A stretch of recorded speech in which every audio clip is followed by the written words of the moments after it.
In this lesson, we're looking at the second part of Stave 2, which is based on Scrooge's childhood. So we are looking at how Dickens presents his childhood in this section of the novella. Just going through some of the vocabulary that you're likely to come across in this section of the novella that you might not already be familiar with. The word disclosed, which means to share secret or new information. Melancholy, which we have come across before, but just a reminder here, is a feeling of sadness with no obvious cause. Got latent, which means hidden or concealed. Laughs, which is a thin strip of wood. Loath, which is reluctant or unwilling. Condescension, which means an attitude of superiority or disdain. Dainties, which is something good to eat. Withered, which means dry and shriveled. Strife is angry or bitter conflict. And tumult, which is making a loud noise. In this section of the story, Scrooge is described as bringing well-known children's novels to life. The first one is Ali Baba, which is an 18th century Arabian story about a poor woodcutter who discovers the secret of a thief's den, which can be entered with the magic phrase, which you might have heard of before, "Open Sesame." The thieves learn this and try to kill Ali Baba, but Ali Baba's faithful slave girl foils the plot. Ali Baba gives his son to her in marriage and keeps the secret of the treasure. The second story that Scrooge refers to is Robinson Crusoe, another 18th century children's story about a young man who is shipwrecked on an island following a storm. So moving on to the next section of the novella. They went, the ghost and Scrooge, across the hall to a door at the back of the house. It opened before them and disclosed a long, bare, melancholy room made barer still by lines of plain deal forms and desks.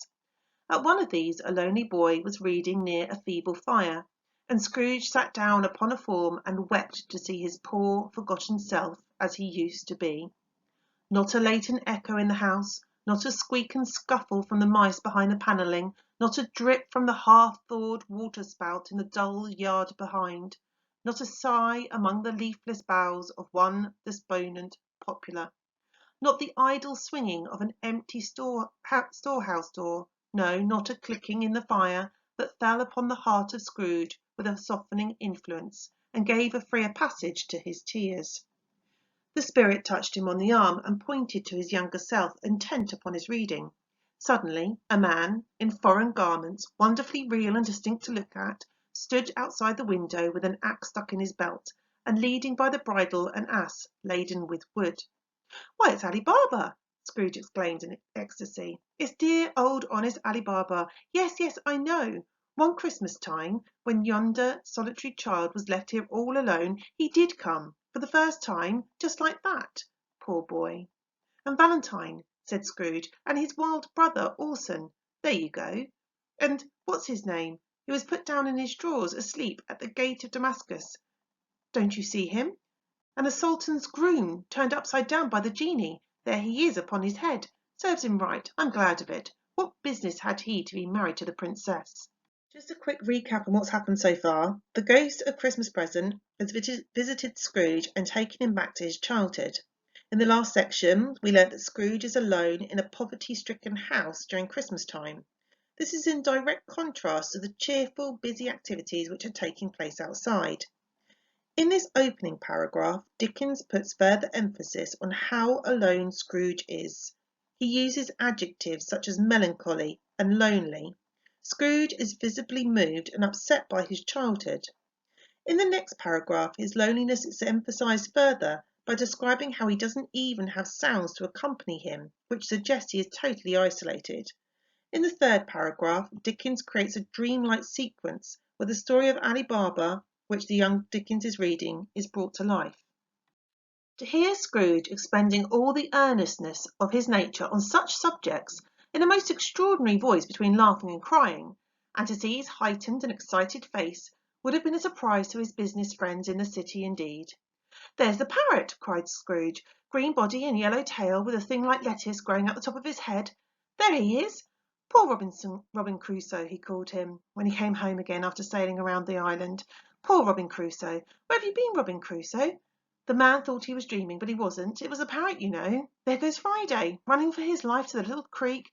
Halloa! Hoop! Hallo! Then, with a rapidity of transition very foreign to his usual character, he said in pity for his former self, "Poor boy," and cried again. "I wish," Scrooge muttered, putting his hands in his pockets and looking around him after drying his eyes with his cuff, "but it's too late now." "What is the matter?" asked the spirit. "Nothing," said Scrooge, "nothing. There was a boy singing a Christmas carol at my door last night. I should like to have given him something, that's all." The ghost smiled thoughtfully and waved its hand, saying as it did so, "Let us see another Christmas." Scrooge's former self grew larger at the words, and the room became a little darker and more dirty. In this section, Scrooge is presented as being childlike and excitable whilst remembering the stories from his childhood, such as Ali Baba and Robinson Crusoe. This also shows how Scrooge had to use his own imagination and works of fiction to keep himself company during his lonely childhood. Dickens reminds us that this behaviour is in total contrast to his usual conduct when he says that this transition was very foreign to his usual character. He calls himself a poor boy, and Dickens describes him as crying, which shows how he pities his younger self and the situation he was once in. Later in the extract, Scrooge remembers the young carol singer who he chased away. This is the first occasion where Scrooge shows any regret for his former behaviour. The ghost is demonstrating his approval by smiling thoughtfully in this section. The panels shrunk, the windows cracked, fragments of plaster fell out of the ceiling, and the naked glass was shown instead. But how all this was brought about, Scrooge knew no more than you do. He only knew that it was quite correct, that everything had happened so, that there he was alone again when all the other boys had gone home for the jolly holidays. He was not reading now, but walking up and down despairingly. Scrooge looked at the ghost, and with a mournful shake of his head, glanced anxiously towards the door. It opened, and a little girl, much younger than the boy, came darting in, and putting her arms around his neck and often kissing him, addressed him as her dear, dear brother. "I've come to bring you home, dear brother," said the child, clapping her tiny hands and bending down to laugh. "To bring you home, home, home." "Home, little Fan?" returned the boy. "Yes," said the child, brimful of glee. "Home for good and all, home for ever and ever. Father is so much kinder than he used to be. That home's like heaven. He spoke so gently to me, dear, one night when I was going to bed, that I was not afraid to ask him once more if you might come home, and he said yes, you should, and sent me in a coach to bring you. And you're to be a man," said the child, opening her eyes, "and are never to come back here again. But first, we're to be together all the Christmas long, and have the merriest time in all the world." "You are quite a woman, little Van," exclaimed the boy. The ghost then takes Scrooge to witness another moment from his childhood. The reader can assume that at this point he's at boarding school, as Dickens describes all the other boys going home for Christmas and him being left behind. Dickens describes how he was not reading now, but walking up and down despairingly. Perhaps this suggests that Scrooge has left behind his childlike imagination due to the hardships that he's had to experience. In this scene, Dickens introduces Scrooge's sister Fan. She is described as loving, caring, and warm through her actions, such as kissing him and laughing. We do not know why Scrooge has been excluded from their home, but there is a suggestion that his father did not want him there, when it says that father is so much kinder than he used to be. There is a suggestion in this extract that Scrooge's luck will change and he will experience some happy Christmases with his family. This luck seems to be owed to his young sister, who has convinced their father to allow him to return home. She clapped her hands and laughed and tried to touch his head, but being too little, laughed again and stood on tiptoe to embrace him. Then she began to drag him, in her childish eagerness, towards the door, and he, nothing loath to go, accompanied her.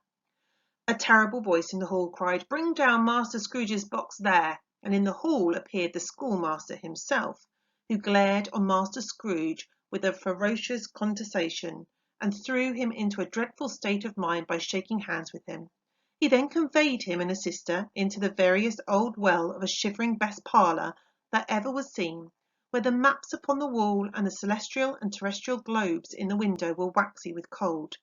Here he produced a decanter of curiously light wine and a block of curiously heavy cake, and administered instalments of those dainties to the young people, at the same time sending out a meagre servant to offer a glass of something to the postboy, who answered that he thanked the gentleman, But if it was the same tap as he had tasted before, he'd rather not. Master Scrooge's trunk being by this time tied to the top of the chaise, the children bade the schoolmaster good night right willingly, and getting into it, drove gaily down the garden sweep, the quick wheels dashing the hoar-frost and snow from the dark leaves of the evergreens like spray. In the opening paragraph we see how keen his sister Fan is to have him home at last, which suggests that they had a loving and close relationship. The following paragraph describes Scrooge's schoolmaster. We're given the impression that he's a fierce and unwelcoming character through the adjectives terrible and ferocious. Scrooge is shocked by the schoolmaster shaking him by the hand. This suggests that his main male role model in his life so far had not been very warm or caring. However, the schoolmaster either seems genuinely pleased that Scrooge is going home at last by celebrating him through the offer of light wine and heavy cake. Perhaps this suggests that even the coldest of people have a warm, caring heart underneath, which hints at Scrooge's future transformation. Or maybe Dickens is demonstrating how the Christmas event has the power to change people from being ferocious to warm and welcoming. Always a delicate creature, whom a breath might have withered, said the ghost, but she had a large heart. So she had, cried Scrooge. You're right. I will not gainsay it, Spirit, God forbid. She died a woman, said the ghost, and had, as I think, children. One child, Scrooge returned. True, said the ghost, your nephew. Scrooge seemed uneasy in his mind, and answered briefly, yes. Although they had but that moment left the school behind them, they were now in the busy thoroughfares of a city, where shadowy passengers passed and repassed, where shadowy carts and coaches battled for the way, and all the strife and tumult of a real city were. It was made plain enough by the dressing of the shops that here, too, it was Christmas time again, but it was evening, and the streets were lighting up. The ghost stopped at a certain warehouse door, and asked Scrooge if he knew it. In this final section, we learn that Scrooge's younger sister Fan has died. We learnt that she left behind one child, who is Scrooge's nephew Fred that we met in the previous stave. He is Scrooge's only remaining relative. Scrooge perhaps acknowledges at this point how poorly he has treated Fred, as Dickens describes him being uneasy in his mind and answering briefly. So far, in this stave, we have been given a number of suggestions as to why Scrooge behaves the way that he does. Possibly it's due to his lonely and isolated childhood. It could be due to the neglect of his father and only having the cold schoolmaster as a role model, or possibly behaves this way because the only relative who seems to care for him has died.